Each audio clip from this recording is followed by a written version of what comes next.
অন্য দেশ নিয়ে প্রশ্ন করার কারণে সাংবাদিককে হুমকি, ভয় দেখানো এবং হয়রানি করা কোনোভাবেই গ্রহণযোগ্য নয় বলে মন্তব্য করেছে স্টেট ডিপার্টমেন্ট। স্টেট ডিপার্টমেন্টের ব্রিফিংয়ে ভারতে চলমান রাজনৈতিক পরিস্থিতি নিয়ে প্রশ্ন করার কারণে সাংবাদিকদের প্রাণনাশের হুমকি এবং হয়রানি করা প্রসঙ্গে জানতে চাইলে কথা বলেন মুখপাত্র ম্যাথিউ মিলার। মিলার জানান, পৃথিবীর যে কোনো দেশের সাংবাদিক যে কোনো দেশ নিয়ে যুক্তরাষ্ট্রের ব্রিফিংয়ে প্রশ্ন করতে পারে এবং তা স্বাগত জানায় যুক্তরাষ্ট্র। স্টেট ডিপার্টমেন্টের নিয়মিত ব্রিফিংয়ে এক সাংবাদিক জানতে চান, আমার এক সহকর্মী ARY প্রতিনিধি, যিনি এর আগের ব্রিফিংয়ে ভারত ইস্যুতে প্রশ্ন করেছিলেন, তিনি এখন বাইরে থেকে ব্যাপক হুমকির মুখোমুখি হচ্ছেন। ব্রিফিংয়ে কেবল প্রশ্ন করার কারণে হয়রানির মুখোমুখি হতে হচ্ছে।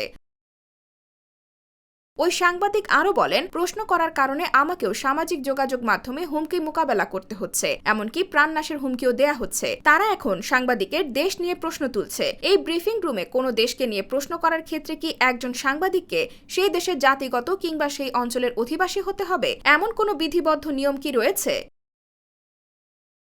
জবাবে স্টেট ডিপার্টমেন্টের প্রধান মুখপাত্র ম্যাথিউ মিলার বলেন, আপনার প্রশ্নের উত্তরে বলবো, পৃথিবীর যে কোনো দেশের সাংবাদিককে আমরা স্বাগত জানাই। যে কোনো জাতি বা বর্ণের বিশ্বের যে কোনো দেশের সাংবাদিক যে কোনো বিষয়ে প্রশ্ন করাকে আমরা স্বাগত জানাই। মিলার আরও বলেন, এটা দুর্ভাগ্যজনক যে সামাজিক যোগাযোগ মাধ্যমে এই কারণে বিরূপ মন্তব্যের মুখোমুখি হতে হয়, হুমকি এবং ভয় দেখানো হয়। এটা কোনোভাবেই গ্রহণযোগ্য নয়।